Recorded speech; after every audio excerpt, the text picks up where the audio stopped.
क़यामत कायम होने से पहले हजरत मेहदी का ज़हूर और हजरत ईसा अलैहिस्सलाम का नुज़ूल, ये दोनों ही बातें सही हदीस से साबित हैं, जिनकी वजह से मुसलमानों को उनका खोया हुआ वकार और इज्जत वापस मिलेगी और इस्लाम का गलबा पूरी दुनिया में होगा।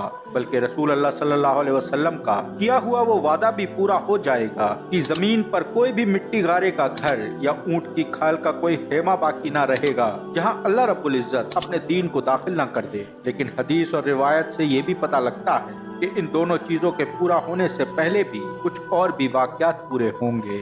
आज के इस जदीद दौर में हम अपने चारों तरफ देख रहे हैं कि किस तरह से दुनिया चंद सालों में तब्दील हो चुकी है। मैं आपको सिर्फ मुसलमानों पे गौर करने को कहूँ तो आज मुसलमानों में भी बड़े बड़े फितना परवार लोग खड़े हो चुके हैं जो सो कॉल्ड मुसलमान हैं। इनमें मॉडर्न, लिबरल और सेकुलर लोग सबसे ऊपर हैं, जो दीन इस्लाम को सिर्फ अपने फायदे के हिसाब से बयान करते हैं। जहां कोई भी कुरान और हदीस की बात इनकी नफ्स के खिलाफ जाती है, ये फौरन उसे काउंटर करने की पूरी कोशिश करते हैं। जबकि इनमें से 90% लोग हदीस का खुल्लम खुल्ला इनकार करते हैं और इंसानियत की तूती बजाने का काम करते हैं।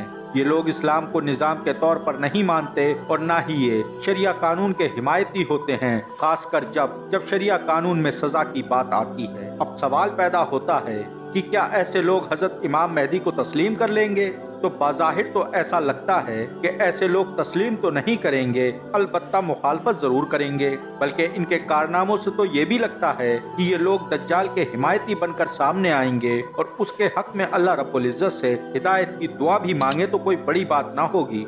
यहाँ ये बात भी दिमाग में रखें कि मैंने ज़ाहिरी तौर पर ये कहा है, बाकी दिलों का हाल अल्लाह रब्बुल इज्जत बेहतर जानता है। लेकिन फिर भी ये सवाल दिमाग में आना लाजिम है कि हजरत इमाम मेहदी अलैहिस्सलाम को सारे मुसलमान आसानी से तस्लीम कर लेंगे? क्या उनकी मुखालफत नहीं होगी? और अगर कोई उनकी मुखालफत करेगा तो उसका क्या अंजाम होगा? कौन आपकी मुखालफत करेगा और उसका मकसद क्या होगा? आज हम इसी अहम तरीन सवाल की तरफ आप लोगों की तवज्जो करना चाहते हैं इस वीडियो के जरिए। इसलिए हर ईमान वाले को चाहिए कि ये वीडियो एक बार जरूर देखे और वीडियो पसंद आने की सूरत में इसको लाइक करके हमारी हौसला अफजाई जरूर करें और ईमान वालों के साथ इस वीडियो को शेयर भी जरूर करें। अस्सलाम वालेकुम दोस्तों, मैं हूं वसी खान और आप देख रहे हैं मुस्लिम थिंकर्स टीवी। दोस्तों, हम बता रहे थे कि हजरत मेहदी के ज़हूर से पहले भी कुछ और वाक़यात ज़ाहिर होंगे, जिसमें से कुछ इस तरह से हैं: खुरासान से काले झंडों का बरामद होना और फिर उनका आपस में इख्तलाफ होना, सूफियानी का खुरूज और फिर उसकी तरफ से मुसलमानों पर शदीद कत्लेआम, आसमान पर अजीब व गरीब अलामत का जाहिर होना और फिर दोबारा से खुरासान से काले झंडों का हजरत इमाम मेहदी की खिलाफत कायम करने के लिए निकलना और उनकी बैत करना। इसी के साथ सूफियानी के लश्कर का जमीन में धंसना वगैरह शामिल हैं। तो दोस्तों, यहाँ एक और सवाल पैदा होता है कि ये सूफियानी कौन होगा और ये किस तरह से हजरत इमाम मेहदी अलैहिस्सलाम का मुकाबला करेगा। दोस्तों, अगर हम हदीस की किताबों का मुताला करें तो हमें मालूम होगा कि हजरत इमाम मेहदी का ज़हूर उस वक्त होगा जब दुनिया में जुल्म, ज़्यादती और नफ्सा नफ्सी बहुत बढ़ चुकी होगी और हजरत इमाम मेहदी इस दुनिया को फिर से अदल और इंसाफ से भर देंगे। हजरत इमाम मेहदी के ज़हूर से पहले इस दुनिया में फितने बहुत बढ़ जाएंगे, लिहाजा आप इन तमाम फितनों को ख़त्म करेंगे और आपके ज़माने में आपस में मोहब्बत और उल्फत का वो रंग होगा जो सहाबा रजी अल्लाह ताला अन्हो के ज़माने में था और तमाम मुसलमान आपस में भाइयों की तरह रहेंगे। आपकी खिलाफत आलम अरब में होगी, जिसकी मुद्दत 7 से 8 साल रहेगी। हजरत मेहदी की पहचान के लिए एक अलामत ये भी होगी कि इनसे लड़ने के लिए एक लश्कर रवाना होगा और जब वो लश्कर मक्का और मदीना के दरमियान पहुंचेगा तो उस पूरे लश्कर को जमीन में धंसा दिया जाएगा और अल्लाह रब्बुल इज्जत के हुक्म से इस लश्कर का जमीन में धंसना हजरत इमाम मेहदी अलैहिस्सलाम की एक बहुत बड़ी पहचान होगी। सूफियानी और उसके लश्कर की तफसील के मुताबिक वो अबू सुफियान की औलाद में से एक उम्मी शख्स होगा, जिसकी वजह से इस्लाम और मुसलमानों को सख्त तकलीफ का सामना करना पड़ेगा। उसके ज़माने में बिना बात मुसलमानों और उलेमाओं का कत्ल किया जाएगा, लेकिन ये फितना ज़्यादा वक्त के लिए नहीं रहेगा क्योंकि हज़रत इमाम मेहदी अलैहिस्सलाम का ज़हूर हो चुका होगा, जिसकी अलामत ये होगी सूफियानी बैतुल्लाह को मुर्गिब करने की नीयत से रवाना होगा। लेकिन जब ये अपने लश्कर समेत बैदा नामी जगह जो हरमैन के दरमियान है वहाँ पहुँचेगा तो पूरा लश्कर ज़मीन में धंसा दिया जाएगा। इससे मुतालिक हज़रत अबू हुरैरा रज़ी अल्लाह ताला अन्हु से रिवायत है کہ رسول اللہ صلی اللہ علیہ وسلم نے ارشاد فرمایا، امر کی طرف سے سفیانی نامی ایک شخص عروج کرے گا، اس کے عام پیروکار قبیلہ کلب کے لوگ ہوں گے۔ یہ جنگ کرے گا، یہاں تک کہ عورتوں کے پیٹ چاک کر کے بچوں تک کو قتل کر دے گا، اور اس کے مقابلے کے لیے قبیلہ کیس کے لوگ جمع ہوں گے، سفیانی ان سے بھی جنگ کرے گا اور کثرت سے لوگوں کو قتل کرے گا، یہاں تک کہ لاشوں سے کوئی وادی خالی نہ بچے گی۔ اس دوران میرے اہل بیت میں سے ایک شخص کا ظہور مکہ میں ہوگا، سفیانی کو اس کی خبر پہنچے گی تو وہ اپنا لشکر ان سے جنگ کے لیے بھیجے گا، یہاں تک کہ یہ لشکر جب مقام بیدا میں پہنچے گا تو ان سب کو زمین میں دھسا دیا جائے گا۔ اس پر بہت سارے علماء کہتے ہیں کہ اس لشکر کا زمین میں دھسنا فتنہ سفیانی کی نشانی ہوگی، اور سفیانی کا خروج دراصل امام مہدی کے ظہور کی علامت ہوگی۔ اور اس سلسلے میں بہت سی احادیث تواتر مانوی کے ساتھ وارد ہیں۔ اس لشکر میں صرف ایک انسان زندہ بچے گا جو آ کر لوگوں کو زمین میں دھس جانے کی خبر دے گا، اور صرف یہی نہیں کہ مہدی کے ظہور سے پہلے صرف سفیانی کا خروج ہوگا، بلکہ اور بھی بہت سارے لوگ خروج کریں گے۔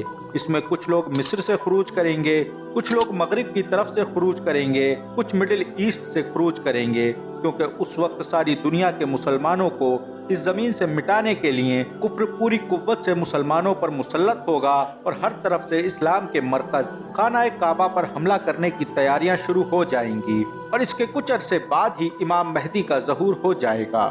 حضرت امام مہدی کے زمانے میں اکثر یہودی مسلمان ہو جائیں گے، جس کی وجہ یہ ہوگی کہ امام مہدی کو تابوت سکینہ مل جائے گا، جس کے ساتھ یہودیوں کے بڑے جذبات جڑے ہوئے ہیں، اس لیے وہ اس تابوت کو امام مہدی کے پاس دیکھ کر مسلمان ہو جائیں گے۔ مغرب کی طرف سے کئی جھنڈے نمودار ہوں گے، اور ان کا سردار قبیلہ کندہ کا ایک آدمی ہوگا۔ نعیم بن حماد نے بات نقل کی ہے کہ امام مہدی کے ظہور کی علامت وہ چند جھنڈے ہیں جو مغرب کی طرف سے آئیں گے، اور ان کا سردار قبیلہ کندہ کا ایک لنگڑا آدمی ہوگا، جبکہ حضرت مہدی کی تصدیق اور تائید اور امت مسلمہ کی عزت اور شرافت، اس کی سب سے بڑی دلیل وہ نماز ہوگی جو حضرت عیسیٰ علیہ السلام حضرت امام مہدی علیہ السلام کی امامت میں ان کے پیچھے کھڑے ہو کر ادا کریں گے۔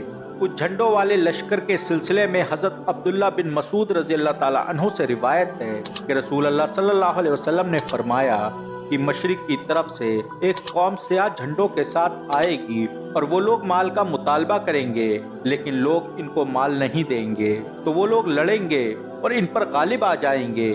اب وہ لوگ ان کے مطالبے کو پورا کرنا چاہیں گے، لیکن اب وہ اس کو قبول نہیں کریں گے، یہاں تک کہ وہ اس مال کو میرے اہل بیت میں سے ایک شخص کے حوالے دیں گے جو اس زمین کو ایسے عدل و انصاف سے بھر دے گا جیسے کہ لوگوں نے پہلے اسے ظلم و ستم سے بھرا ہوگا۔ تو تم میں سے جو بھی اس کو پالے اس کے پاس آ جائے، چاہے برف پر چل کر آنا پڑے۔ ظہور مہدی کے ظاہر ہونے کی علامات میں سے ایک علامت یہ بھی ہے وقت کا تیزی سے گزرنا۔ اس کی وجہ بظاہر بے برکتی کا پیدا ہو جانا ہوگا، جیسا کہ ترمذی شریف کی ایک روایت کا ترجمہ ہے کہ قیامت اس وقت تک نہیں آئے گی جب تک زمانہ قریب نہ آ جائے۔ سال مہینے کے برابر، مہینہ ہفتے کے برابر، ہفتہ دن کے برابر، دن ایک گھنٹے کے برابر، اور ایک گھنٹہ آگ کا شعلہ سلگنے کے برابر نہ ہو جائے۔ اور ایسا حضرت امام مہدی علیہ السلام اور حضرت عیسیٰ علیہ السلام دونوں کے زمانے میں ہوگا۔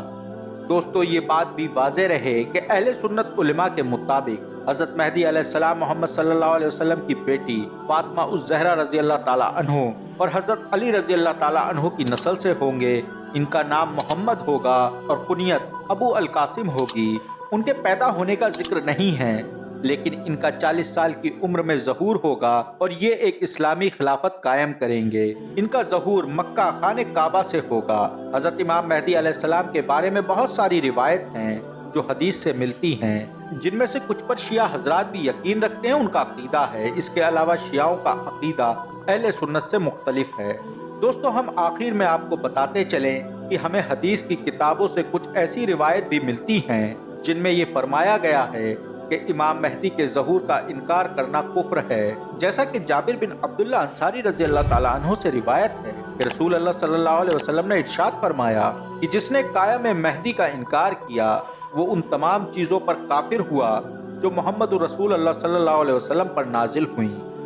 اللہ رب العزت سے دعا ہے کہ وہ ہمیں اسلام کو سمجھنے اور اس پر عمل کرنے کی توفیق نصیب فرمائے اور ایمان کے ساتھ خاتمہ کرے۔ آمین یا رب العالمین۔